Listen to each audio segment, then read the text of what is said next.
Assalamualaikum warahmatullahi wabarakatuh. Pada kesempatan kali ini, Islam Fisabilillah akan membahas kisah iblis yang berkhutbah di hadapan pengikutnya. Tanpa berlama-lama kita langsung saja ke kisahnya. Setelah mengetahui kisah ini, segeralah kita bertaubat memohon ampunan dan perlindungan kepada Allah Subhanahu wa Ta'ala dari segala kejahatan dan tipu daya iblis yang menyesatkan. Semoga kita termasuk golongan orang-orang yang tidak mendengarkan khutbahnya iblis kelak di neraka. Kisah ini akan membuat kita geram atas sikap iblis. Ketika ia berhasil menjerumuskan manusia ke dalam neraka, iblis menyampaikan khutbahnya di hadapan orang-orang yang mengikutinya, yang telah ditetapkan oleh Allah Subhanahu wa Ta'ala masuk ke dalam neraka jahanam. Ketika mereka digiring menuju neraka jahanam, Allah Subhanahu wa Ta'ala berfirman, orang-orang kafir dibawa ke neraka jahanam, rombong-rombongan, sehingga apabila mereka sampai ke neraka itu, dibukakanlah pintu-pintunya dan berkatalah kepada mereka, penjaga-penjaganya, apakah belum pernah datang kepadamu rasul-rasul di antara kamu, yang membacakan kepadamu ayat-ayat Tuhanmu dan memperingatkan kepadamu akan pertemuan dengan hari ini? Mereka menjawab, benar telah datang. Tetapi telah pasti berlaku ketetapan azab terhadap orang-orang yang kafir. Quran Surat Az-Zumar, ketika neraka jahanam sudah melihat orang-orang yang dimasukkan ke dalamnya dari kejauhan, neraka kemudian semakin bergejolak dan membara tidak sabar menanti kedatangan mereka. Allah Subhanahu wa Ta'ala berfirman, apabila neraka itu melihat mereka dari tempat yang jauh, mereka mendengar suaranya yang gemuruh karena marahnya. Quran Surat Al-Furqan, pada hari kiamat iblis akan menyampaikan khutbahnya di hadapan penghuni neraka.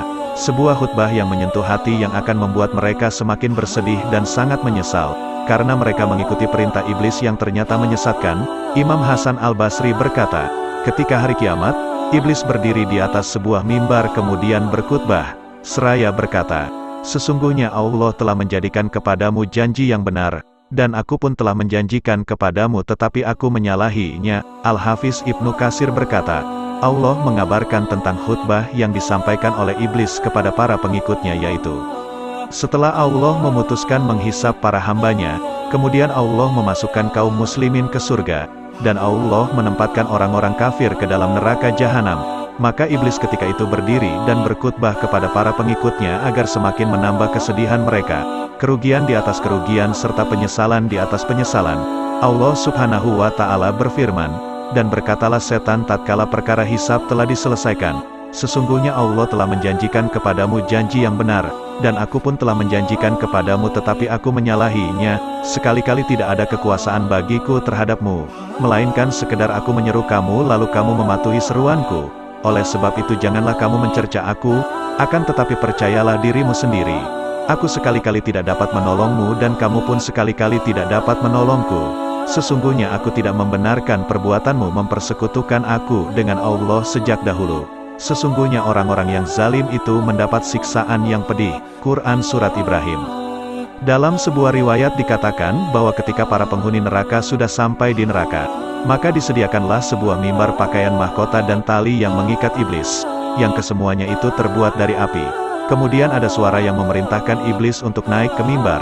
Wahai iblis, naiklah kamu ke atas mimbar, dan berbicaralah kamu kepada penghuni neraka. Maka dia pun naik ke mimbar dan berkata, wahai para penghuni neraka, semua orang yang berada di dalam neraka mendengar ucapannya dan memandang ke arah pemimpin mereka. Iblis pun berkata kepada mereka, wahai orang-orang kafir dan orang-orang munafik, sesungguhnya Allah Subhanahu wa Ta'ala telah menjanjikan kepadamu dengan janji yang benar, bahwa kamu semua mati lalu akan dihimpun dan dihisap menjadi dua kumpulan, satu kumpulan ke surga dan satu kumpulan ke neraka. Iblis berkata lagi, kalian semua menyangka bahwa kalian semua tidak akan meninggalkan dunia, bahkan kamu semua menyangka akan tetap berada di dunia.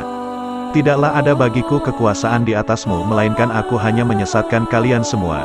Dan akhirnya kalian semua mengikuti aku, maka dosa itu untuk kalian. Maka janganlah kalian mengumpat aku, mencaci aku. Sebaliknya, umpatlah diri kalian sendiri, karena sesungguhnya kalian sendirilah yang lebih berhak mengumpat daripada aku yang mengumpat. Mengapakah kalian tidak mau menyembah Allah Subhanahu wa Ta'ala sedangkan Dia yang menciptakan segala sesuatunya? Hari ini aku tidak dapat menyelamatkan kamu semua dari siksa Allah, dan kamu juga tidak akan dapat menyelamatkan aku. Sesungguhnya pada hari ini aku telah terlepas dari apa yang telah aku katakan kepadamu. Sesungguhnya aku diusir dan ditolak dari keharibaan Allah, Setelah ahli neraka mendengar kata-kata iblis itu lalu mereka melaknat iblis. Setelah itu iblis pun dihantam oleh malaikat Zabaniyah dengan tombak yang terbuat dari api. Dan jatuhlah dia ke dasar neraka yang paling bawah. Dia kekal selama-lamanya bersama-sama dengan orang-orang yang menjadi pengikutnya. Malaikat Zabaniyah lalu berkata kepada iblis dan pengikutnya, "Tidak ada kematian bagi kamu semua, dan tidak ada pula bagimu kesenangan. Kamu kekal di neraka untuk selama-lamanya." Anas bin Malik berkata, iblis telah bertanya kepada Allah, "Wahai Tuhanku, Engkau telah memberikan anak Adam tempat kediaman untuk mereka berteduh dan berzikir kepadamu. Oleh karena itu tunjukkanlah kepadaku tempat kediaman untukku." Allah subhanahu wa ta'ala berfirman, "Tempat kediamanmu adalah di dalam jamban, WC." Iblis berkata lagi, "Wahai Tuhanku, Engkau telah memberikan anak Adam tempat berkumpul di masjid. Di manakah pula tempatku berkumpul?" Allah subhanahu wa ta'ala berfirman, "Tempatmu berkumpul ialah di pasar-pasar, tempat hiburan, serta majelis-majelis maksiat." Alhamdulillah saudara seiman, semoga kisah ini dapat menambah ilmu dan menambah ketakwaan kita kepada Allah subhanahu wa ta'ala. Assalamualaikum warahmatullahi wabarakatuh.